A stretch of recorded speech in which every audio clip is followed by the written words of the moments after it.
Noel, Noel, Raymond Noel. That was insensitive. Today's show is all about Raymond Noel, who was shot by a man with two first names. Never trust a man with two first names, even if that man is a cop. I'm just kidding. All jokes aside, it's Will Carey's birthday. Welcome to Failure to Stop podcast, the #1 breakdown channel for law enforcement officers. We have another channel called Fox News, FAWKES News, which is all the news that first responders need to know about globally and within society and in culture and all those things, because you want to be well-rounded. That way you have something else to talk about other than dead babies and domestic violence. Happy birthday to Will Cray and the live chats. It's a full live chat today. We got Abby's Ellsworth from Being a Police Officer podcast. Folk around and find out. Nishkin from across the pond, David J. Joining us live from the campgrounds. He's out camping, it looks like. So thank you guys all so much for being in here. All of our audio listeners, make sure you leave us a 5-star rating and a review. That way we can keep climbing up those charts. We're just cresting that 2,000 review mark, which is a really big deal. So give us that 5-star rating and review, or 3 or 4 stars. Whatever star review you feel like giving us, give it to us. That way we can have 2,000 reviews. That's what's more fun. Today's show brought to you by ghostbed.com and factormeals.com/wolfpack50. I got Deadleg helping me break down this case out of Rochester, New York.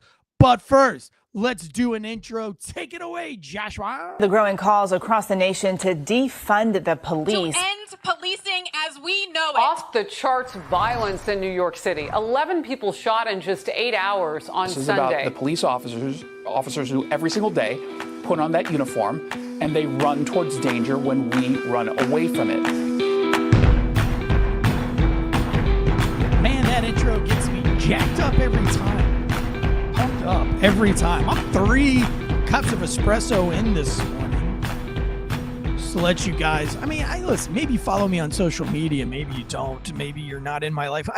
I've started this whole thing. The book is coming out. The book is coming out in August. And so a lot of things have had to change in my life before this book comes out, because the book is a big deal. This is Simon Schuster. It's a less than 1% book deal. I'm getting to go on a book tour. I'm just, I'm so excited. But there's so many things that I have to do as human being. So I started this family vlog, and that was just for fun, and I'm having a blast with it. It's called Be Feral. Of course, my kids blog is still going on, which is Rad Kids Club. But anyway, if you follow me on social media, you'll know that my whole life and my everyday day-to-day is out there. I'm training Muay Thai and BJJ, doing a little mixed martial arts. I'd like to do some MMA stuff in the next year. So that's kind of my goal going forward right now, is to do one MMA bout. Just one bout. Can be low-key. So I'm trying to lose a lot of weight, trying to develop my skills, punching, kicking, BJJ, all things. That's why I have this big giant black eye and my ears ripped, and it's chaos in my life right now. But the one thing that I don't think I'm going to give up is Failure to Stop.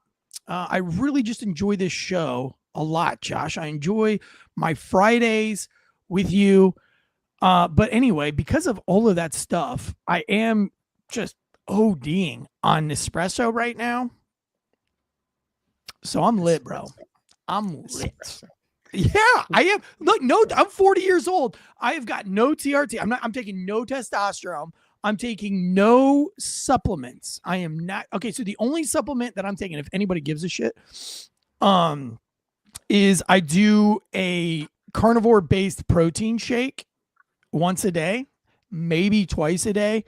But it is a beef. It's an all beef protein shake with like real beef. So it's a protein shake made with like ground up beef, if that makes sense.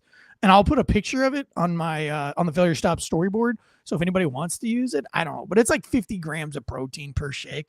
That's the only thing I'm on. And then I do a hydration thing. It's called Relight. I don't know. What is it called? Relight. Yeah. Relight hydration powder. That's all I'm doing. That and espresso. So I'm not doing like any kind of creatines or any kind of like anything. Listen, I'm not like the peak physical physical Greek god. So, I mean, like, I'm not telling you that you should be doing what I'm doing. I'm really not. I'm just, if anybody is curious what I'm doing, but I am training like two a day.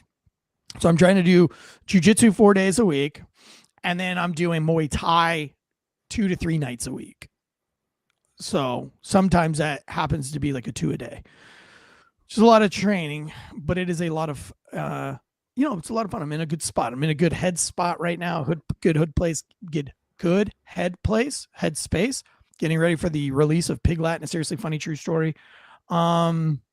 Abby, did I send you a copy of the book yet? I don't know. I sent it to a police officer yesterday that actually rates and reviews books. Sent it to him. We're picking up. I just got an email today about book marketing stuff from the marketing team. So that's going to get started here pretty soon, which is, I'm really excited for everything that's coming up in the new year. Josh, appreciate you being here. I know it's cold. It's so cold there that it can't snow because all of the snow has frozen in midair, which is very ridiculous. We have a polar vortex. It's going to be 14 degrees. You're at like negative something. Yeah, we'll be negative. Negative 14. So we've got a lot coming down. Listen, if you're not following Fox FAWKES News, I encourage you to go over there because we're really doing a good job with that show. I think we've already put out like 4 or 5 episodes this week. John's done some stuff. We've got sports news, all of the news to keep you in the know on your day to day. And we've got some more breaking news coming out. And, just previewing that TikTok's official, the band it's getting, the lights are getting turned off. Eviction notice has been sent. The Supreme Court ruled on it. We've been following that case very closely. A lot of people have been telling me, Eric, that's not going to happen. They're never going to get rid of TikTok. And I've been telling you, I'm like, well, the Supreme Court says otherwise. And I've been watching the hearings. The C-SPAN hearings. I've been watching them in detail and it doesn't look good. It did not look, and I was like, I'm not telling you that I agree or disagree, Josh. What I'm saying is that to me, the writing was on the wall. And if you followed Fox News, you would not be surprised at this. And I think that's the great thing about Fox News is we are not saying anything that we don't have receipts for. Whereas the news sometimes has maybe not so much of an agenda, but like a wishful thinking. Right? Like, I don't like Trump, so I'm going to give you all the news that would make you believe that Trump's not going to win versus just giving objective news, whether you want him to win or you don't want him to win. And so I think we've done a really good job of just giving like an objective perspective on not what we want, but what the evidence shows. I'm a TikTok, I do some stuff on TikTok. I've written some TikTok skits for people.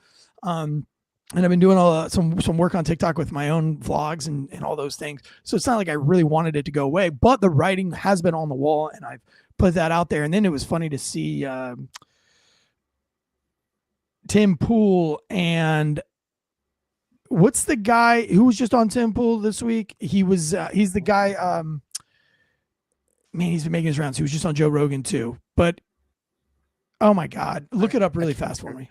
Look it up for me really fast. But anyway, they had a 45-minute TikTok debate rant where they've been going back and forth. And then this morning, they're taking shots at each other. Tim Pool and, come on, he's the Yankee.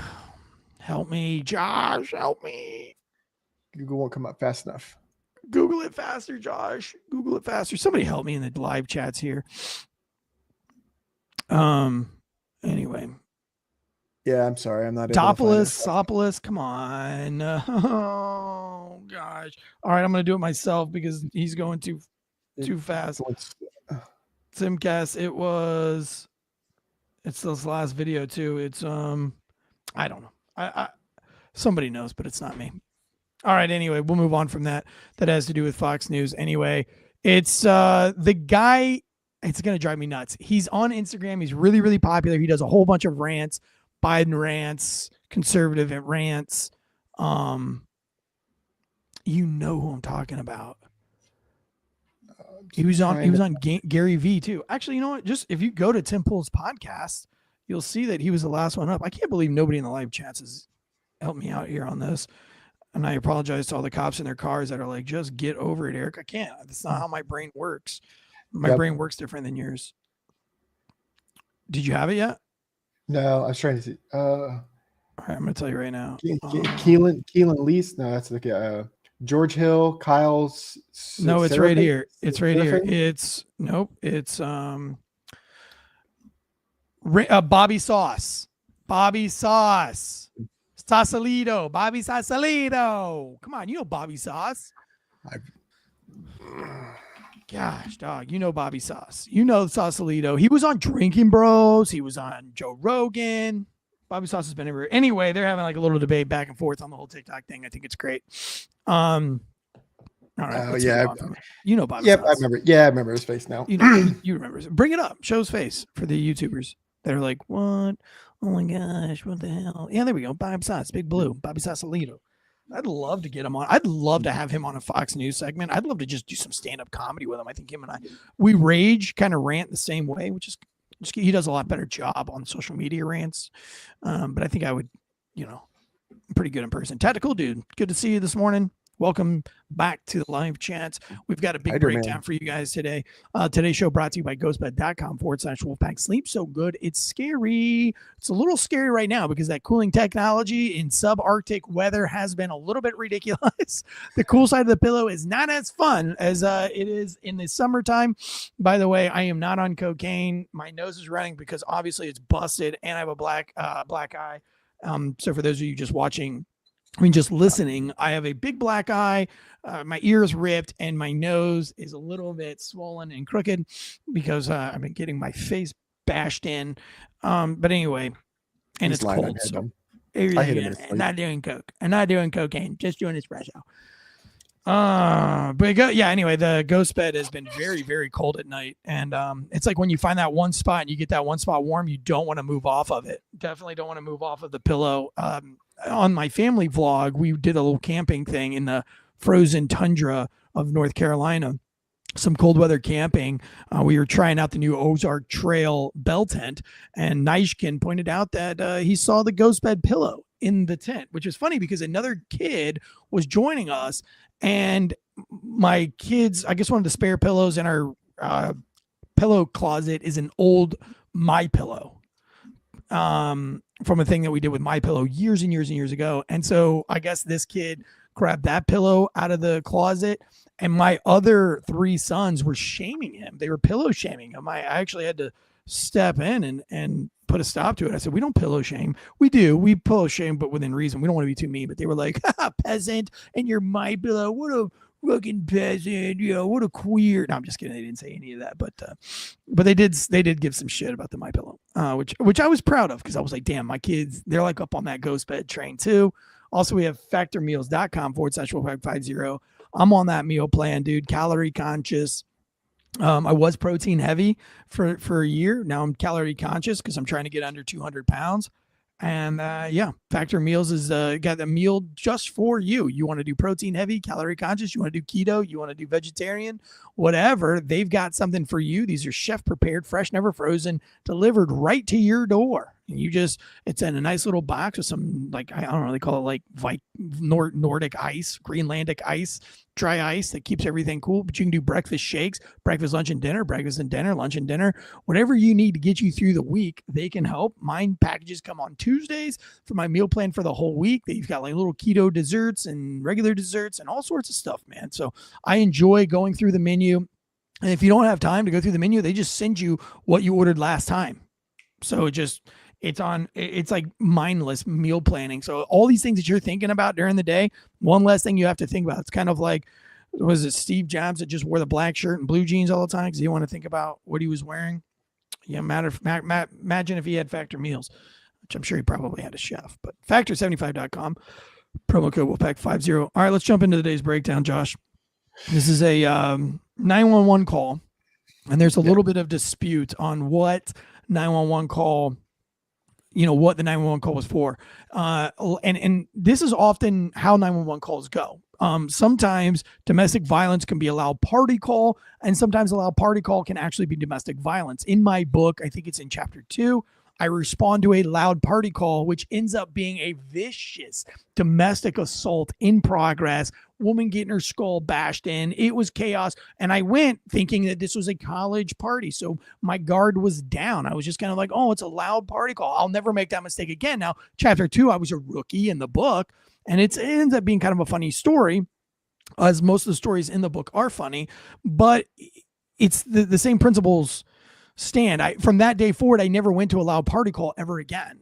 if it said loud party, I just assumed that this could be domestic violence. It could be some kind of a fight or an affray, whatever. But I rarely did I respond to something with the mindset that this is going to be a loud party call. And then if it was a loud party call, I would just consider it all joy. I would say, all right, cool. It's a loud party call, easy day. But you really have to be careful. And so on this particular case, they weren't sure, is it domestic violence call that they're going to, or is it a loud party call, which are hand in hand, especially if you live in an apartment complex or you live where the houses are super close to each other. So, sometimes it's, neighbors don't want to be like, oh, my neighbors are fighting. Sometimes they're just like, hey, there's some kind of crazy loud music going on, because they feel like they're not being a tattletale or a narc. So you got to be very, very careful when responding to loud party or domestic call. So in this case, they don't know, are they going to a domestic or are they going to a loud party call? When they get on scene, they have this very suspicious male subject. Now, I've got some legal questions that, if you're a law enforcement officer, these are some of the things that you have to war game in your head. And I talk about war gaming quite often on this show and how important war gaming is. And war gaming means that before you lay your head down at night, you should come up with scenarios and war game how you are going to respond. And then if your brain, you respond to lots of swear words and cuss words and kind of some cowboy antics, that's probably what's going to happen when you get on scene. We have to train our minds. We have to mentally walk through saying, sir, please get on the ground. Sir, don't do it. How am I going to change my repetitive repetition to something different? And you got to play these. But if you're like, get on the ground, motherfucker, in your mind, that's what's going to come out in real life. Not saying that that's wrong, not saying you can't say that, but what I'm saying is whatever you war game in your brain is what's going to happen. And an important war game that you should play is just this one, where a guy retreats into his house, his kingdom. Do you have exigent circumstances? Have you war gamed something like this in your head? Are you legally allowed to go in there? And here's the thing, the courts are going to rule on this case in favor of the police officer. But what if that police officer second guessed, or was he second guessing? Because I've been in a similar situation where I was in a foot pursuit and the man entered some random house and I entered that random house after him. And while I was running through the house, we went in the front door, out the back. But in my brain, as I was running, I was thinking, am I allowed to do this? Am I allowed to be chasing this guy? It's just one of those things that just pops into your brain. Not always the safest thing to be thinking about while you're chasing somebody. Your mind should just be focused on tactics and staying alive. So it is important to war game these things. And when you have questions in the middle of the night, we get answers to those questions so that we're in a moment or we're in a position like this officer was in. We aren't, one, outside the law, and two, we're not second guessing ourselves. Does that make sense, Josh? Yeah, and Marines brings up a good point. You come back to your lowest level of training when stuff like this happens. Because when you're first interacting with this, there's a lot, your brain's trying to process what's going on. Once it gets to a point where your brain can no longer keep up with what's going on, it'll revert back to all your training. So if your training is fuck, then that's what you're going to revert back to. So when you're in training environments or in train scenarios or in the FATS machine or you're going through the kill house or things like that, and those are fun times because at the end of the day, you're going home. You know that it's just training. But at the end of the day, you could get shot. And in this case, this officer does get shot in this case. He ends up surviving. But this is something that you got to war game in yourself when you're in your car, when you go to these scenes, because they could literally be, like Eric said, it could be just a noise complaint. It could be just a domestic. It could be just some random person walking down the road, or you're going to be in a gunfight the next thing. The other thing I want to point out, we have a conviction. We have the entire court case has gone through. It's gone through court. They're getting ready to start the appeals process. Now, we still don't know the exact nature of the beginning of the call. It's either an unknown trouble call. It may be a domestic call. It might be a noise complaint call. But here, even now, the case has happened, and we still don't have the media reporting what's going on factually. So that's another thing that you got to keep in mind. Which leads me to believe that it probably was some kind of domestic violence or something that was overtly obvious that the cops should be there for a certain reason. I think the media is not putting that out there because they want you to be retarded. They want you to feel angry at the cop. And, the lawyer did a really great job. And we're going to go over what the lawyer says in this case. He does a really great job of putting a statement out there that is newsworthy, meaning that any journalist that wants to take a shot of that, or the appeals process, anybody that's going to be in the appellate court judges that are going to see this next, as what does the law say, and is he within the lines? And here's really funny, going back to my new family vlog that we just started a week ago. It's called B-Feral. B-Feral. It's all about homeschooling and unschooling. It's kind of our day-to-day, just because there's so many questions about how we do that. And also going back to the chats, I gave up my shares of the distillery. I sold my shares of the distillery. I'm no longer an owner at my distillery that I was owner, that I started, that that's 8 years that has come to an end. But somebody brought up if I was playing bouncer at my own bar. I'd no longer own a bar. So I am home all the time now with my kids, every night, all the time. So I now just have podcasting and book tour and stand-up comedy. So I'm a free man. That's why I'm training so much. But on the B and starting this new family vlog called B-Feral. But my kids and I got to go to the appellate court house, which is the second highest court. So what the appellate courts do is they determine what is the law and what does the law say. So if the law says that if you break into an establishment or a business and nobody's in there, then it is, breaking and entering. It's not burglary. It's not robbery. It is breaking and entering. And then you can have felony theft after that. And you can have add-on charges of what happens after you go in there. But if you break into somebody's house and they're not home and it's at night, it's still a burglary, even though they weren't home. But what happens if somebody breaks into a church at night? Is it burglary, or is it still breaking and entering? Is it the house of the Lord? Is it a house, or is it a place of business? So the appellate court judges would then come and meet and determine what is the law as it's written, and does this apply to the law? And so it was really interesting because I did not know much of this. Even being a cop, I didn't know that's how things worked. And my children and I, and you can go watch the episode, but we got to go through the whole system and break it down. The Chief Justice broke it down Big Bird to Cookie Monster style. So in this case, I see where did this man retreat is what the lawyer said.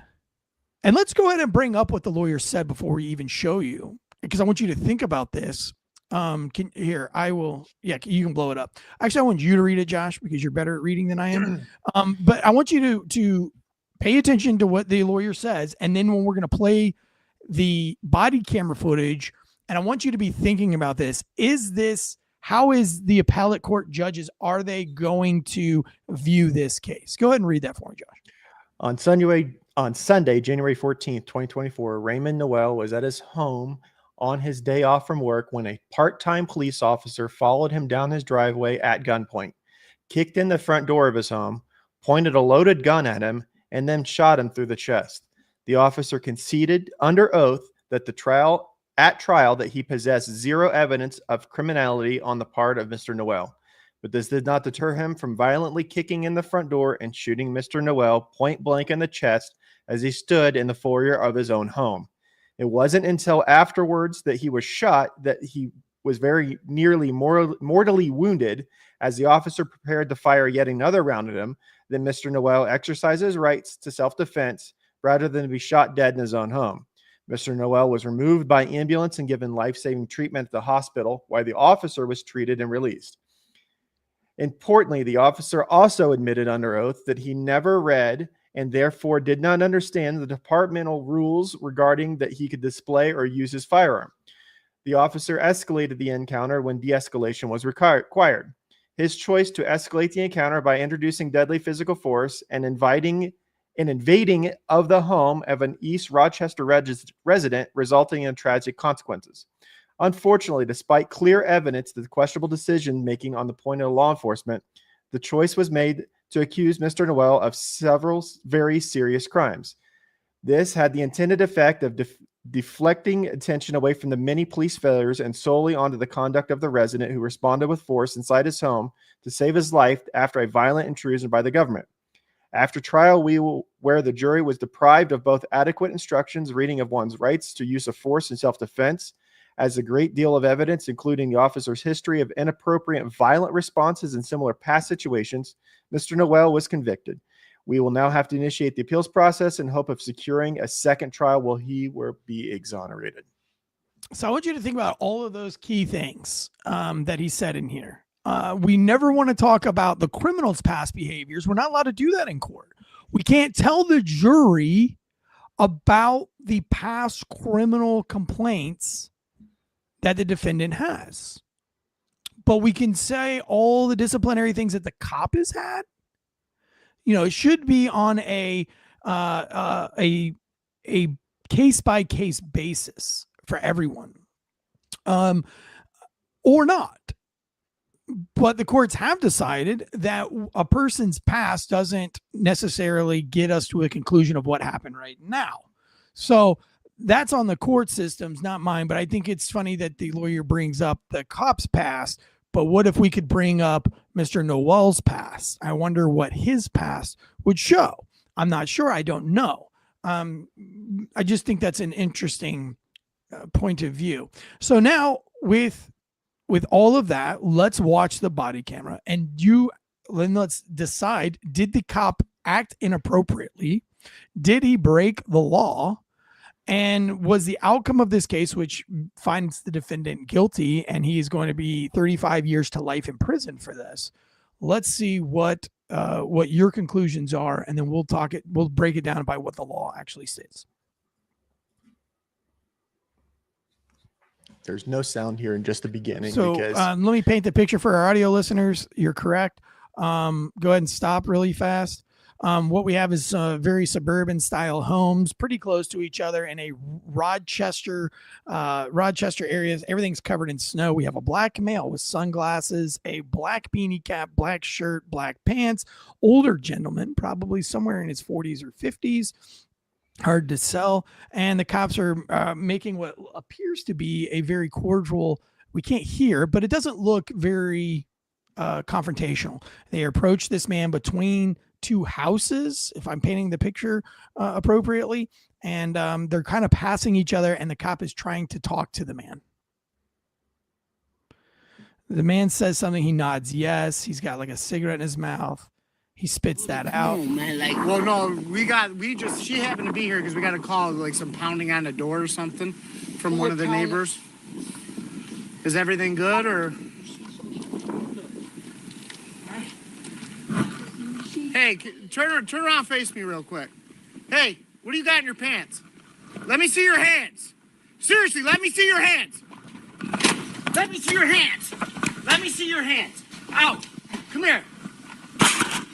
Get down here now. Let me see your hand. Don't reach for that. Do not reach for that. Do not reach.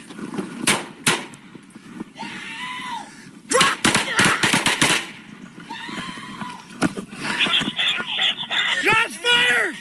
All right. So for my audio listeners, let me explain what happened. So the man is walking away from the cop, and the cop had already noticed that there was something in his pants. And he says, don't turn away from me. Turn around. Let me see what's in your pants. And the guy walks very, very quickly and tries to get inside the house and shut the door. The cop kicks the door before the door is completely shut.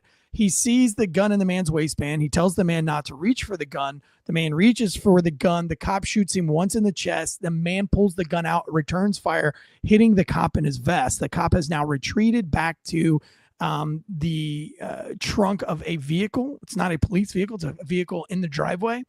We can hear a woman that it appears that she's inside of the home screaming. I'm not sure if that's inside the home or outside. It sounds to me that it's inside the home, but maybe I'm wrong. Josh, is that inside the home or outside the home? It does make a difference. It sounds like it's inside. It also sounds like initially when he's making contact with them, sounds like there may be more information from the 911 call notes because it sounds like someone's beating on the door. That's a little bit different than a noise complaint. That's a little bit different than people just carrying on and having a party at your neighbors, drinking a little bit, getting a little bit carried away. That's different than someone beating on your door. So that tells you, as the officer that is responding, those are different clues that tells you, hey, this may not be just some college kids having a party. This may be a domestic, or maybe this may be a fight, or this may be something different. It may not be exactly where you're getting dispatched to, because people, they never lie to police. When you call 911, every time when you talk, there's this thing in people's brains that just does not let them lie to dispatch. They tell the exact truth. They don't ever exaggerate. They don't ever, introduce facts that weren't there. They never do that. They never do that at all. Right. Yeah. All They never say, I don't know who that is when they've been neighbors for 25 years. So a lot of people in the chats are saying that's not at all what the lawyer said. And some people said that what the lawyer said was pretty crazy. If that is the story. So Marines Bloodbath says, wow, if that's accurate, meaning what the lawyer said, it's crazy, but what is the context? And we now have the context of the shooting. And so all of a sudden now we have people that are like, wow, okay.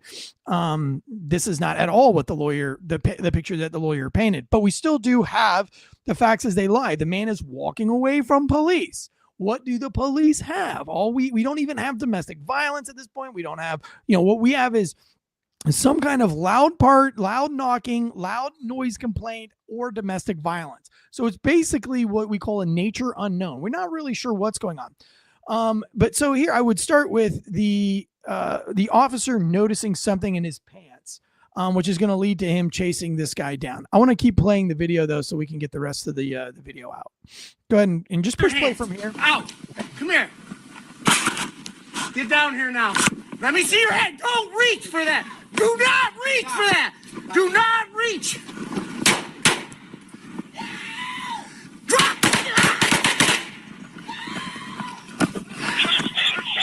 Shots fired. And then hit, dude. Get out. Shots fired. We need cars to our location. Cars to East Rutherford location. I'm looking up their location now. What's your car number? We're going to fast forward just a Roll little the bit. gun now. Get down on your face. Down on your face. Hands out. Hands out. So the man came out of the house with the gun. He's stumbling with the gun. Now that's probably adrenaline. Probably doesn't know what's going on. He just had a bullet just ripped through his chest. But it's wild, right? So the threat is not over. That's why a lot of people say, like, why don't you shoot him in the leg? Well, here's reason number 547 why we don't just shoot somebody in the leg, because this guy's been shot through the chest. He is able to return fire, striking the cop, and then he's able to come back out of the house, gun still in hand. So obviously when you're taking down a threat, shooting him in the leg is really not an option, because that does not stop any threat. Generally speaking, it doesn't have to stop there. It depends how much fight is in the dog. But this guy throws the gun out into the snow and he lays down face down into the snow. And here we go. Get your hands out. He's complying. He's complying perfectly. Do not move. Do not move. Do not. One thing I want to point out, notice here, you can tell the officers realize that he's in a stress and he's trying to get his breath under control. He's trying to get his adrenaline. Hands out. He's given very simple commands. He's trying to get control of the situation. Move. Any suspects outstanding? Where are you hit? I'm in my check. Listen, Do not move. 709 Garfield. Dude, right here. You're going by pass. So I'd also like to just remind everybody that his brain is working double, quadruple overtime. Tunnel vision is setting in, which means that your tunnel vision is when, we've seen the movies of tunnel vision, or you played the video games where everything kind of centers into one focus point. And that's because your body, under extreme duress, it focuses only on the threat to keep you alive. It's actually, it's a mechanism to keep you alive. Your brain says there is a threat and let's hyper focus on what that threat is. And everything closes in on that threat. And you have no peripheral vision. You have no peripheral hearing. Your world looks completely different than everybody else sees the same world. You are seeing the world through a peephole out of an apartment door, essentially. And that's your body's response to keep you alive. Now, as an officer, we are trained to, one, know that, and then to train ourselves to fight that. Just like you have to fight adrenaline, because adrenaline is a very cruel mistress. I always say that adrenaline can save you and it can kill you. In jiu-jitsu, adrenaline kills you, right? Because we get really excited and we grip things very fast and we try to muscle everything instead of calming down, fighting the adrenaline, reacting and using leverage and thinking our way through. We grab and we grip onto things and we try to lock in it. We lose our breath, we forget to breathe, and you get choked out or tapped out very, very quickly to somebody who is controlling that adrenaline. We see that in the UFC. UFC fighters have to do the same thing. If they just go out, all guns blazing, they're going to lose pretty quickly. So cops have to, one, identify that tunnel vision has set in. They have to start fighting the adrenaline and fighting the tunnel vision.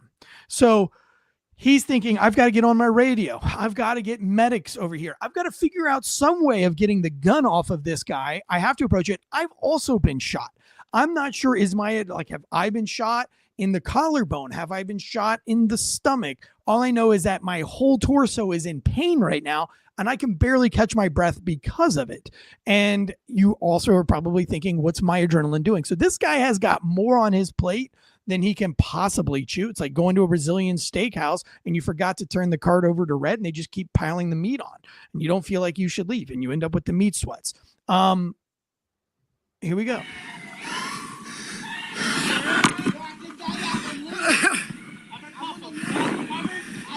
Don't wait for them to get here. Do not. So how awesome is that? He's breathing, he's thinking, wait.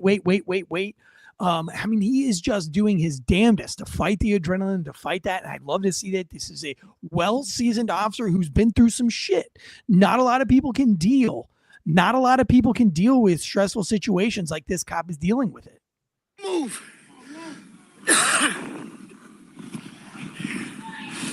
Go upstairs. No. Go upstairs. Go upstairs. Go upstairs. We're good. Come here. Go upstairs. Yes, he pulled the gun on me. Go back. Now imagine you're fighting tunnel vision. You're fighting adrenaline. You're fighting being shot in the vest. And now you've got to fight with this stupid bitch who won't fucking listen and who also wants to have all the attention on herself by being, and that's I always say that ghetto culture is plagued with this attention seeking, and and it needs to be a PSA in ghetto culture, in ghetto society, rap culture, all those things. Like, you don't have to be the center of attention all the time. And it's just something that it has to have, watch any interview with these rappers, the attention, they are consumed by attention on themselves. I mean, go to a funeral in the hood. Everybody at the funeral is lobbying for the attention by doing all the theatrics, and it's no different. I've said that on the show many, many, many times. And here we go, and it's just a learned behavior in ghetto culture, and here we're going to see it in full display. Don't move. Do not move. Do not move. Everybody's screaming for attention. Do not move. They don't really care. Do not move. Come here, move it. Hands. That, give me your other hand. No, you don't gotta do that. I got you. Cuff him, please. I want to live. Meanwhile, their loved one is bleeding out of the chest on the ground, if they really do love them, and they're out acting, erratic and insane. I talk about this in my book a lot, There's the gun right there. Where? Right there on the ground. I got hit. I don't know if I'm hit, but something hit me in the vest. And here we go again with the cops talking to their body cameras. That's not how cops talk. Cops didn't talk like this until body cameras. Now it's like every cop feels the need to present their case to the body camera footage. Hey, body camera, there's the gun, there's a thing. It's very robotic kind of instruction, and that's another thing that's a problem, right? We are having to talk to a judge and jury in the moment instead of trying to think of ways to de-escalate or escalate. We're now trying to make sure that we get we're trying to hit all of the bullet points so that when this goes to court, it goes in our favor, because that's where our brains are in 2025. Don't got no problem. Jerry! I need you to come with me. Stay with him. You got it? I'm going to check you out. Hold up. I got him. 610, I got one.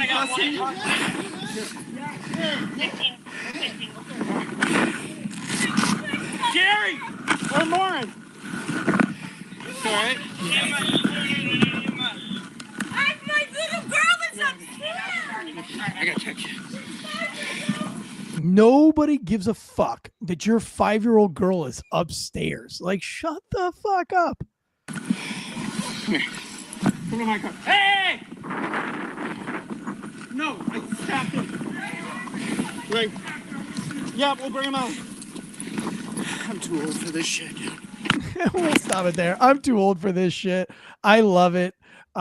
Poor guy. My heart goes out to him. So let's talk about the law and how it pertains to a case like this. If we show up and we have a subject that doesn't want to talk to you and then begins walking towards the house, do we have reasonable enough suspicion to detain that person? Yes or no, Josh? Do you know the answer to this as a former police officer in Hawaii?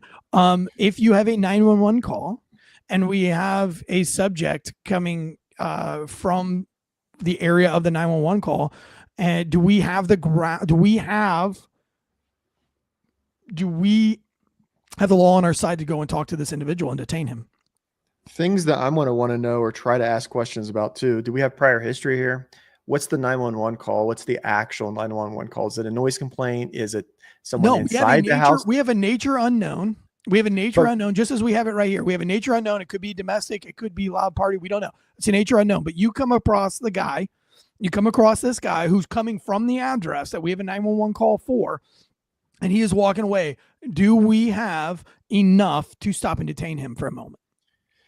Given the situation, just running from the police, the Supreme Court's ruled over and over again, I believe that you just running by itself isn't enough to constitute a felony. That's why I'm asking if there's I'm going to assume that this officer knows. But if you have a 911 call for a anything, I mean, any kind of criminal behavior coming from a convenience store, and somebody is running in the vicinity from you of that convenience store, I think you have reasonable enough suspicion to detain them if a crime was committed. Now, in this case, we don't have a crime that was committed, but we possibly do. And when you talk to him, it does appear to be a domestic violence case, because when he first mentions the guy, he says, "Is it you that was beating on her door? Were you the one that's beating on her door?" So now we have somebody that's called because a man is beating on their door. Very suspicious behavior. Now, I will throw this in there, is that the cop noticed something in the man's pants, which was what he describes as a firearm. It appeared to him as a firearm. Now, how many times as a law enforcement officer have we gone up to talk to gang members or something like that, and we've noticed that one of the gang members has all the indicators that there's a gun? Do we have reasonable suspicion to stop them and talk to them? You don't have to have a reason to talk to anybody. You can talk to anybody.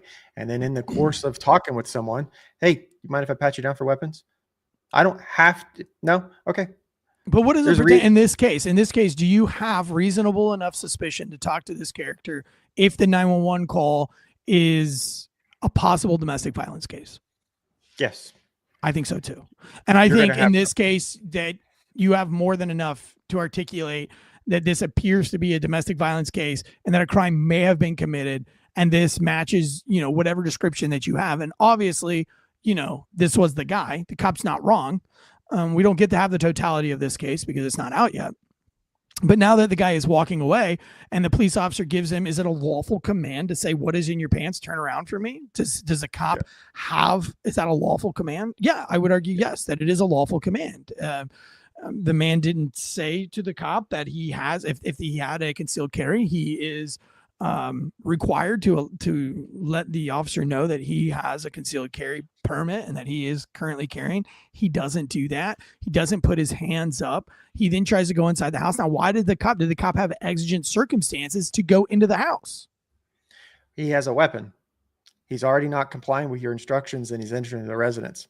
You have to believe that there may be somebody inside the residence. You don't know. And is it his residence? If this is a man knocking on doors and he goes into a residence, we don't know if it's his residence or not. So now we have a man with a gun entering somewhere that we don't know if he's even supposed to be there or not. So yeah, again, I do think you have exigent circumstances there. And then the man produces a gun and the cop gives multiple commands for him not to reach for the gun. The man reaches for the gun.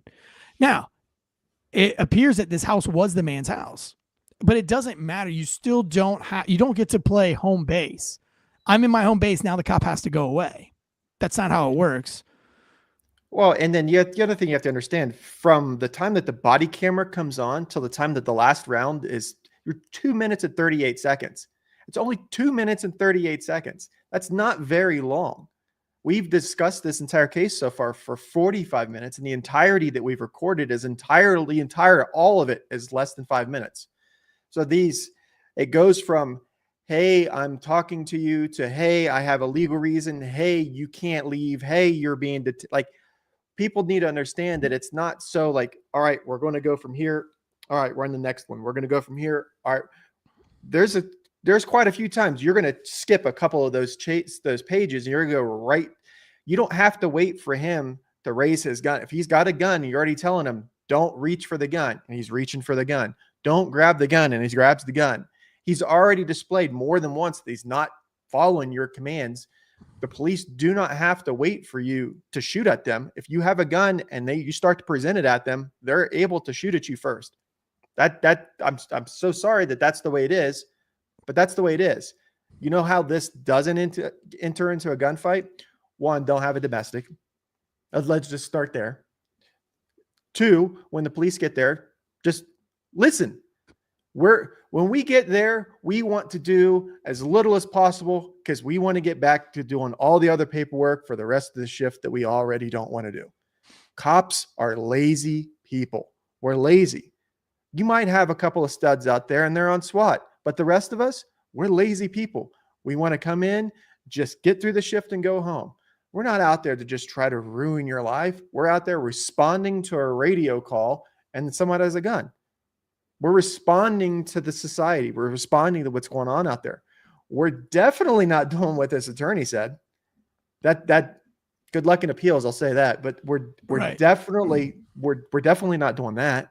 Yeah, I mean, I think at the end of the day, if you put the totality of this case together, it's obvious that the officer recognized that this man had a gun from the get-go, right? We're trained to look down at the waist and to identify a gun. This cop knew that this guy had a gun, and the minute he started walking away, he was like, hey, and somebody walking away is almost as dangerous as somebody walking towards you because it doesn't take a lot for him to draw that gun, turn, and fire at the same time. It happens a lot, actually. Yeah. And it's very scary. Do they have the cell phone? We've all been through that scenario, right? They turn around, they have a cell phone. They turn around, they have a gun. What are you going to do? We've all been through that shoot, no shoot in law enforcement if you're with a half decent agency. So, but here's going back to wargaming, has this something that you as a law enforcement officer, you as a first responder, you as a security guard, you as a church care, have you wargamed this yet? Have you wargamed this scenario where you get a nature unknown call? Do we have enough legally to detain this guy? Do we have reason? Are we going to be able to articulate that we had a reason to chase this guy into his house? Or are you going to second guess yourself? Are you the type of cop that says, shit, I don't know if I have enough. I think he's got a gun on him. Is he supposed to have a gun on him? Is he got a concealed carry license? Am I allowed to ask him if he has a concealed carry license? Am I allowed to ask if they have a gun? Am I allowed to detain this guy right now for a nature unknown? He's going into his house. Is there exigent circumstances? Am I allowed to kick in this door? He's not obeying me. These are a lot of questions that a rookie could find himself in a world of problems, because what it can lead to is you're questioning yourself to death. You do nothing. He goes into the house and he holds a hostage. He goes into the house, he shoots himself, and the family civilly sues you for not doing your job and not detaining the guy. Or, this is another person's home. He goes into that house again, and now you've got a hostage situation and the cops didn't do their job. This isn't something you can just let happen. But I can see where you could get stuck in that weird continuum in your brain where you're like, can I go in? Can I not go in? Is this good? This is not good. This is bad. I should do something. What should I do? And before it's too late, you have a huge hostage situation, or you have some kind of other problem, or this guy just murdered somebody. Who knows? There's a myriad of things that could happen. We could what if it all day. So you have to war game scenarios that you don't have the answer to. And it's okay to lay in your bed and be like, fuck, I don't know. I don't know the answer to that. Let me wake up. Let me talk to a supervisor. Let me talk to a legal advisor that the department has on standby, because we all have that number. You should have the legal advisor's number in your cell phone in case you have a question about a search warrant or question like this. Do I have exigent circumstances? Do I not? things like that. But if you're not wargaming something like this in your mind, then you're really kind of setting yourself up for failure. Even if you're kind of complacent, maybe you're in a small department where you don't have a lot of stressful things. That's when the crazy shit happens. That's when you're like, that's when these weird cases come up because, Rochester, New York, these guys are busy. This is a well-seasoned officer. He's not that stressed. You take this to a small rural town like Vidalia, Georgia, where they freaking see like 3 crimes a year, and you put them in a scenario like this, it's not going to go well because they don't have time under the gun. They don't have a lot of training in a scenario like this to work on adrenaline and work on tunnel vision and all these other things. So again, unless that officer is not surprised because he has been wargaming these, he's been putting themselves through scenarios. Your supervisor has called you out and and I used to love that about my supervisors. It was, in the middle of roll call, hey, Tansy, or hey, Josh, let me give you a scenario and let me know what you would do. And you're like, oh shit, your heart's pounding because all your friends are looking at you. And you're like, you have a guy who runs a yellow light. He speeds through the yellow light, but you don't know if he's really speeding. Do you have a traffic stop? Do you have reasonable suspicion? He knew you were behind him, yet he sped through the yellow light. Do you have reasonable suspicion to pull that car over? And you're like, whoa, what's the law on running a yellow light? I don't know, Eric. What's the law on running a yellow light? Are you allowed to run a yellow light? Are you allowed to speed through it or not? I don't think you are. You don't think you are? Now you pull this car over and the guy has a gun. And then, so it's, again, all of these weird scenarios that you should be wargaming. It's the weird scenario so that, when you get into a situation, you're not asking too many questions. I think this is a really good case, Josh. I'm glad that you brought this case to light here. The suspect is guilty in this case. Yep. Convicted of, I'm going to scroll down here. He's got quite a few convictions. Attempted murder of a police officer. Let me scroll back up because we had a couple different news things up here. Because he was sentenced to 35 years to life for this incident. Mm-hmm. So this 2 minutes and 38 seconds cost this gentleman 35 years to potentially the rest of his life. And it would have probably led to nothing. If this guy would have just went inside of his house and the cop saw the gun, we're talking, we're not an arrest, probably a misdemeanor, unless we have more to the story. Why was this guy pounding on somebody's door with a gun in his waistband? I carry a gun on me 24 hours a day, 7 days a week. I always have a gun on me. True story. This was, about 8 or 9 years ago. And a neighbor up the street, his wife is extremely bipolar, schizophrenic. And we know this. And so I've always been pretty empathetic. And but back then my children were too young to explain what that meant. And my wife was taking a walk with one of my 5 children in the stroller. And the schizophrenic wife backed out of the driveway and then started screaming from her car for my wife to get away from their house. My wife's walking on a public street. We live in the middle, rural, very rural. Our houses are all separated by lots of acreage. There's no sidewalks. Yeah, there's no sidewalks. It's just a road. And my wife's walking on the road and this woman is yelling at her to get away from the house. And so my wife's like, so my wife starts to back down the hill because my wife is not confrontational whatsoever. She's 5 foot, nothing, 100 and nothing pounds. So she starts to walk back. Well, the woman aimed her car at my wife in the stroller and began to inch towards the stroller and was pushing my wife off the road, and to the point where my wife and the stroller were in the ditch and my wife broke down crying. Like, just leave me alone. Stop. What are you doing? And this lady just kept yelling and was like trying to push my wife away with the car. So I caught wind of this and I went to the house, and the woman happened to be outside. And I didn't go on the property, but I asked her, I said, what is your problem? Like, what is going on? Tell me what is going on. Why did you feel the need that you needed to do this to my wife? And then she started yelling to get off of her property. And I just stood there and she went inside her house. I thought nothing of it. I went back home later that night, hours and hours later. I had forgot about the whole incident. Didn't know if I should call the police. Didn't call the police. I just told my wife, from now on, we're never going to walk by that woman's house ever again. You don't ever walk. We can go. We have a whole other side of the property that we can walk by. We can walk towards the other side of the neighborhood.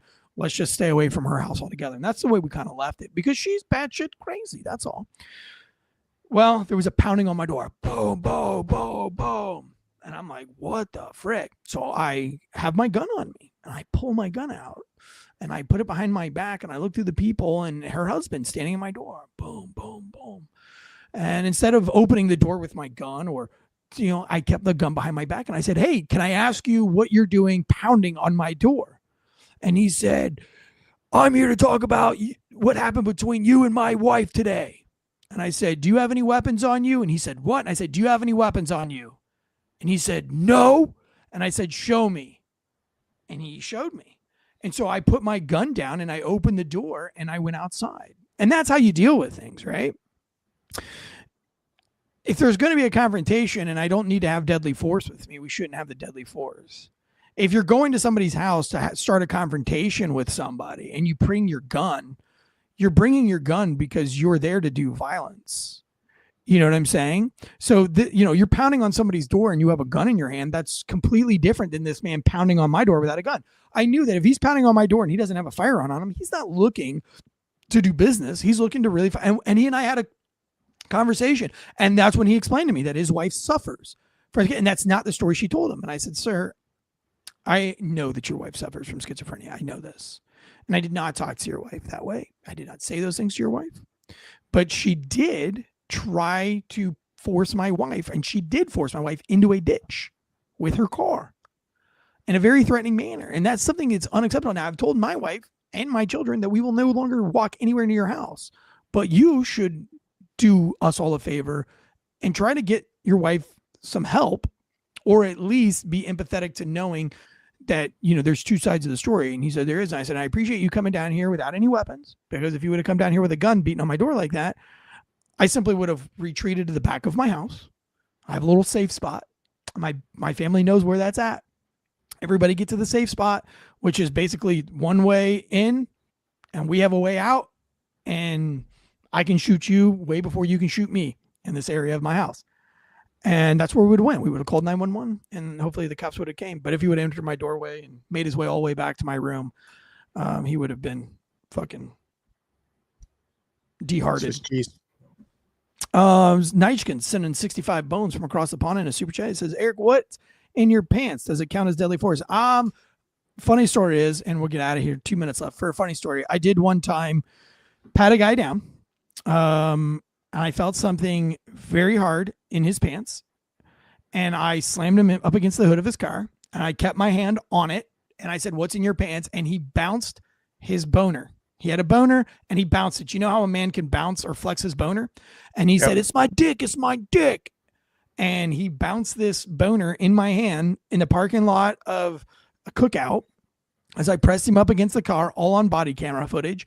And I yelled, why do you have a fucking boner? Come to find out, he had crack in his underwear, crack in his pants. And as I was waiting for my check-in before I approached, because I knew he had something in his car before I even approached, because I could see that he was diving down into the center console, this and that. And he was doing all this in his car. That he said that if he could give himself a boner, that I wouldn't search his underwear. So I did press a man up against the car, acting what was super hard in his pants, and what was hard was his penis. So welcome to police life. You cannot bounce your penis without flexing your ass, Armory Knights in the chat say. Now there are people trying to do that in their patrol car right now. I'm doing it right this second. But I don't have a boner, but I can still bounce my wiener without it being a boner. It's like Kegels. Oh yeah, it's like you're kegling your butthole. Huh. Can you have a stronger asshole? Like, women can do Kegels to have stronger vaginas. Can you get a stronger butthole? Is that a thing? And if your butthole's stronger, will your farts be louder? I don't know if I feel comfortable Googling that one on my computer. I've Googled quite a few questionable things. You get paid to fact check. I'm just kidding. All right. This weekend, I'm looking for asshole strength and conditioning. All of y'all's phones right now are going to have like rectum flexing exercises because Instagram's listening to this thing. And so now it's going to give you guys like Kegel exercises and everything. You're welcome. You're welcome. Thanks for the question there, Naichkin, and thank you so much for the comment about flexing buttholes. All right, guys, this has been a really fun episode of Failure to Stop. Make sure you're joining us multiple days a week on FAWKES. If you're a new parent or you're a current parent and you want some parenting advice, follow me on Be Feral on Instagram or Be Feral on YouTube with lots of family advice on dealing with kids with behavioral issues to just getting your kids outside more and off of screens, getting your kids on better diets, being a better parent in general, coming up with ideas on how to have a better relationship with your wife, all of those things. I'm also going to do a podcast, and this is all thanks to you guys.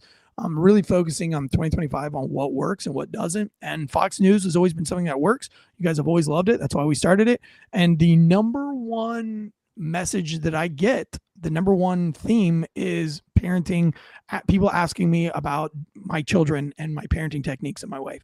So we have decided it's the first time that my wife has ever agreed to do a podcast with me. She's passionate about parenting life and homeschool life and unschooling life.